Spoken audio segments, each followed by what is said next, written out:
Lock স্ক্রিনে চাপ দেওয়ার দিন শেষ। আপনাদের লক স্ক্রিন বুটন আর কখনো নষ্ট হবে না। আমি যে সেটিংগুলি দেখিয়ে দিচ্ছি সেটিংগুলো আপনারাও করে নেবেন।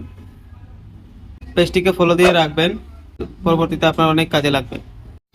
প্রথমে চলে যাবেন আপনাদের মোবাইলের সেটিংসে আসার পর আপনারা এখানে সার্চ আইকন দেখতে পাচ্ছেন কর্নারে হাতের ডান পাশে, এর উপরে ক্লিক করবেন। ক্লিক করার পর আপনারা এখানে সিম্পলি সার্চ করবেন স্ক্রিন অন। স্ক্রিন অন লিখে সার্চ করলে আপনাদের কাছে একটা ইন্টারফেস আসবে, এই যে দেখতে পাচ্ছেন টার্ন স্ক্রিন অন বা স্মার্ট স্ক্রিন অন অফ, এটার উপরে ক্লিক করবেন।